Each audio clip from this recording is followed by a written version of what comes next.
je m'aime et je m'accepte tel que je suis. Je suis remplie de lumière, d'amour et de paix. Je suis digne d'amour et de respect. Je suis patiente avec moi-même et la vie. Je m'aime et je m'accepte tel que je suis. Alors, le plus grand amour de tous, eh bien, c'est vous-même.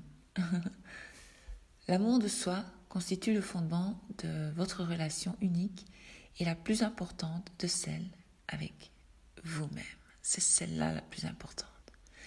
La force de toutes vos autres relations est exactement égale à la force de cette fondation, parce que s'aimer soi-même n'est pas seulement un conseil qui stimule l'estime de soi, c'est la condition préalable pour vraiment, vraiment aimer les autres. La règle d'or nous dit « Aimez votre prochain comme vous aimez ». Vous l'avez probablement entendu plusieurs fois exprimé de façon quand même différente en pensant qu'il s'agissait juste d'aimer les autres.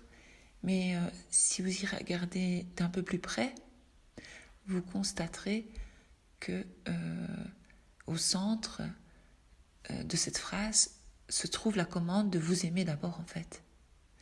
Enfin, de vous aimer les autres comme vous aimez vous-même. Donc la base est de s'aimer. Alors il y a une identité erronée de l'amour de soi parce que nous dissipons certains mythes sur ce que signifie vraiment s'aimer soi-même. En fait, l'amour de soi, ce n'est pas être arrogante ou égoïste. Il ne s'agit pas de vous comparer aux autres pour se dire « Ah, mais moi je le vaux bien, je suis assez bien ». Il ne s'agit pas de mettre d'abord aux dépens des autres. Il ne s'agit pas de toujours gagner, il s'agit juste de vous aimer, quoi. Donc, s'aimer soi-même, c'est être impressionné par le miracle de votre propre existence.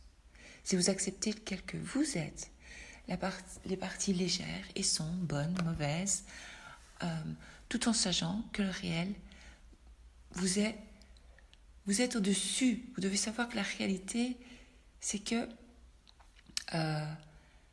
vous devez arrêter de vous identifier à vos soi-disant défauts, entre guillemets. C'est ça l'idée. Ça, c'est la base, quoi. Alors, moi, je veux dire, prenez un moment pour penser aux choses dont vous avez le plus besoin d'entendre des autres. Qu'ils vous aiment, qu'ils vous admirent, qu'ils vous acceptent tel que vous êtes, vous apprécient, vous pardonnent, ou quoi que ce soit d'autre. Alors, c'est encore un petit exercice sympa que j'aime vous faire faire. Sortez vos journaux, vos cahiers, vos feuilles. Eh bien, notez-les. Notez tout ce dont vous avez besoin d'entendre des autres. Et vous constaterez que vous avez besoin qu'on vous le dise en fait. Et l'idée est de vous le dire à vous-même. D'accord ? Alors, comment faire ? Bien, dressez-vous une liste d'affirmations positives sur mesure pour vous-même. Ce sont les phrases que vous avez envie d'entendre. Et répétez-les tout simplement tous les jours, au matin et au soir. Et vous pouvez évidemment l'inclure dans votre séance de visualisation créative dont je vous parle. Et vous verrez que, au fur et à mesure, vous allez apprécier un sentiment d'amour propre et de paix intérieure que vous n'avez jamais ressenti auparavant. Alors, ce qu'il faut savoir, c'est que vous ne pouvez pas donner ce que vous n'avez pas. C'est une déclaration évidente, évidemment. Comment voulez-vous donner quelque chose que vous ne possédez pas aux autres ? Pourtant, tant de personnes aiment désespérément les autres sans savoir qu'en fait, et sans se donner à soi-même, en fait, l'amour. C'est ça Parce que, écoutez, pour être honnête, je l'ai fait pendant toute ma vie. C'est pour ça que j'insiste là-dessus. J'ai arrêté. Je l'ai fait moi-même, et alors, comme je vous ai dit, c'est pas bon. On perd toute notre énergie, on se perçoit, on tombe malade, on a plein de soucis, rien ne va, on tombe en dépression, on comprend pas pourquoi. On sauve le monde, mais personne vient nous sauver. Mais bon, ça, ce n'est pas la faute des autres, c'est nous qui nous sommes mis dans ce rôle. Parce que je me souviens que je disais, c'est pas ton rôle, c'est mon rôle, c'est son rôle. Je trouvais toujours un rôle à quelqu'un. Mais bon, si on se met comme rôle de se sacrifier pour les autres, c'est pas une bonne idée. Parce que si vous avez quelque chose, toutes ces personnes-là, ils vont continuer leur vie. Moi, j'ai eu le déclic, je dis, attends, s'il m'arrive quelque chose, mon mari, il se trouvera une autre nana. Mes enfants, ils continuent leur vie, hein, c'est la vie. Ils sont adultes, le petit, le petit, mais il s'y fera. Mes sœurs et frères, voilà, ils vont pleurer 1 semaine, 2 semaines, 3 semaines, allez, 1 an. Après, voilà, la vie continue, quoi. Ils se feront une raison.